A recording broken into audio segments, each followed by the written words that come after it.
नमस्कार। मैं छत्तीसगढ़ अखबार से सुनील कुमार आज एक और बहुत छोटी सी बात लेकर आपके सामने पेश हूँ, जिससे मैं आप तमाम लोग जुड़े हुए हैं और हमको कभी कभी बड़ी फिक्र भी होती है इस बात को लेकर। हुआ यह है कि अमेरिका के एक राज्य यूटा में अभी एक नया कानून बना। वहाँ संकीर्णतावादी रिपब्लिकन पार्टी की राज्य सरकार है।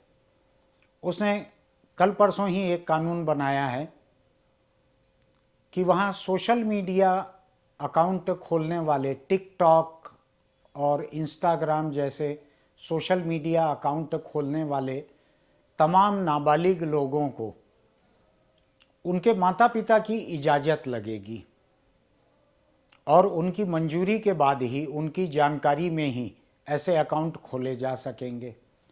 इसके साथ साथ इस कानून में कुछ बड़ी दिलचस्प बातें जोड़ी गई हैं, जिसको लेकर खुद अमेरिका के भीतर एक बहस चल रही है।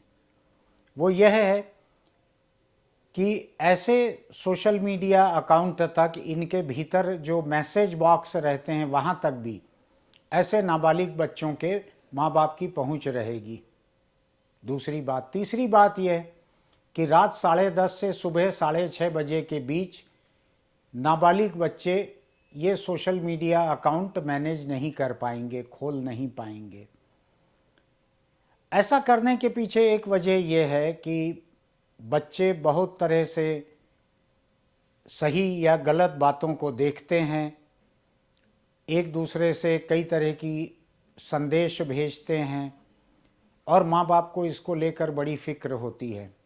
ये केवल वहीं की बात नहीं है, हिंदुस्तान में भी अगर हम देखें तो बहुत से नाबालिग बच्चे फेसबुक पर या इंस्टाग्राम पर कई गलत किस्म की चीज़ें कभी पोस्ट कर देते हैं, कभी उससे डाउनलोड कर लेते हैं, कभी वहाँ पे ऐसी दोस्ती कर लेते हैं जो आगे जाके उनको ब्लैकमेलिंग का शिकार भी बनाती है।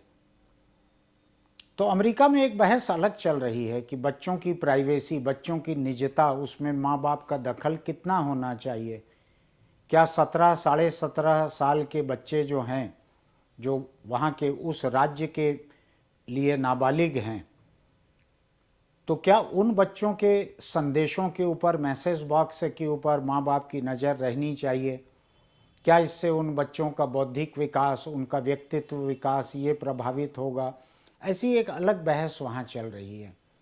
लेकिन मैं उसके एक छोटे हिस्से को लेकर यहाँ सोच रहा हूँ कि क्या हिंदुस्तान में भी नाबालिग बच्चों के सोशल मीडिया अकाउंट को लेकर कानून को कुछ सोचने की ज़रूरत है।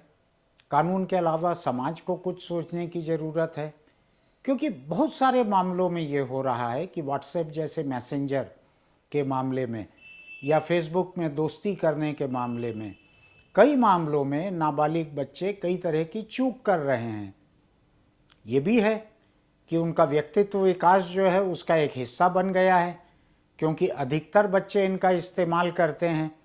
कोई माँ बाप अगर अपने बच्चों को रोक देते हैं कि नहीं, सोशल मीडिया पर नहीं जाना है, मोबाइल नहीं रखना है या स्मार्टफोन नहीं रखना है, तो वो बच्चे एक किस्म से अलग थलग पड़ जाते हैं। तो मैं इस बात की वकालत नहीं कर रहा हूँ कि नाबालिग बच्चों के सोशल मीडिया अकाउंट पर उनके माँ बाप की नज़र रहना चाहिए। मैं काफ़ी उदार किस्म की सोच रखता हूँ, मैं बच्चों को एक अलग आज़ादी देने की सोचता हूँ। लेकिन कहीं पे कुछ हो रहा है तो हमको उस पर विचार करके अपने खुद के दायरे के बारे में सोचना चाहिए कि क्या हमारे यहाँ सोशल मीडिया से जुड़ी हुई, स्मार्टफोन से जुड़ी हुई कोई ऐसी चीज़ है क्या जिस पे बच्चों के लिए रोक लगनी चाहिए और उनके माँ बाप के लिए एक संभावना रहनी चाहिए कि वो अगर चाहें तो नज़र रख सकें। मिसाल के तौर पर मैं ये गिनाना चाहूँगा कि हिंदुस्तान में पोर्नोग्राफी की बहुत सी वेबसाइट्स ऐसी हैं जिनके ऊपर भारत सरकार आए दिन रोक लगाती रहती है, लेकिन सरकार डाल डाल और पोर्नोग्राफी की वेबसाइट्स पात पात। तो इधर सरकार रोक लगाती है, उधर वो नए यूआरएल के साथ, नए वेबसाइट डोमेन नेम के साथ में पोर्नो वेबसाइटें फिर कारोबार शुरू कर देती हैं, फिर लोगों तक पहुंचने लगती हैं। ये अंतहीन सिलसिला है।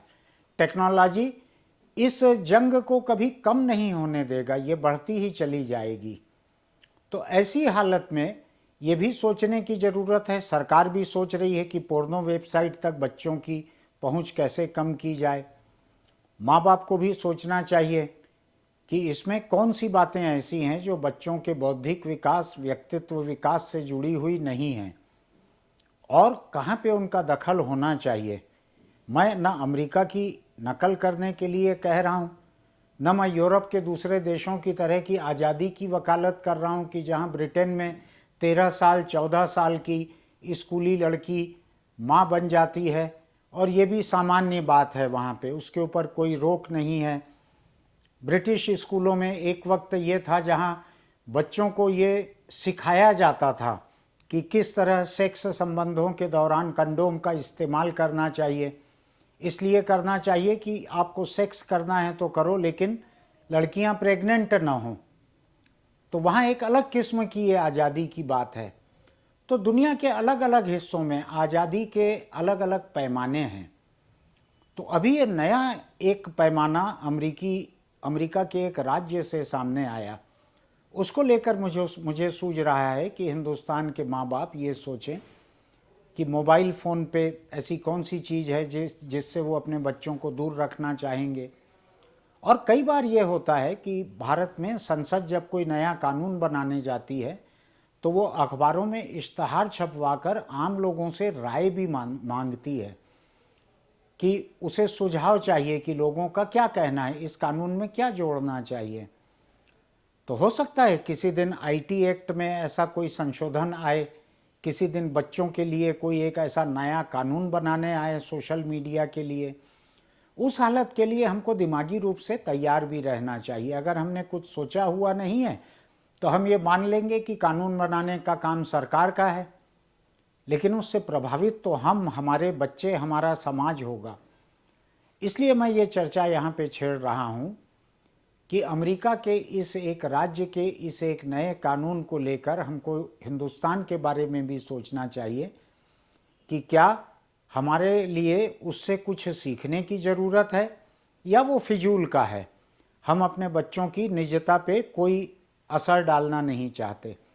दूसरी बात यह कि 18 साल से कम उम्र के बच्चे, न उनके पास वोट डालने का हक रहता, न उनके पास किसी बिजनेस को शुरू करने का उस तरह से कानूनी हक रहता, न उनके पास शादी करने की छूट रहती।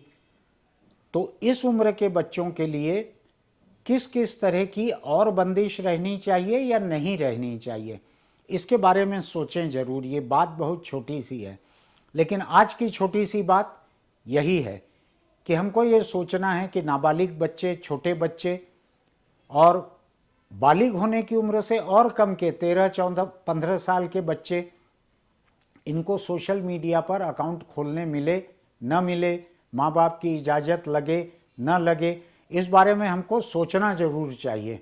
हमको कानून बनाने वाले अफसरों और सांसदों के ऊपर इसको नहीं छोड़ना चाहिए, हमको खुद भी सोचना चाहिए। तो आप इस बारे में सोचिए, आसपास के लोगों से बात कीजिए।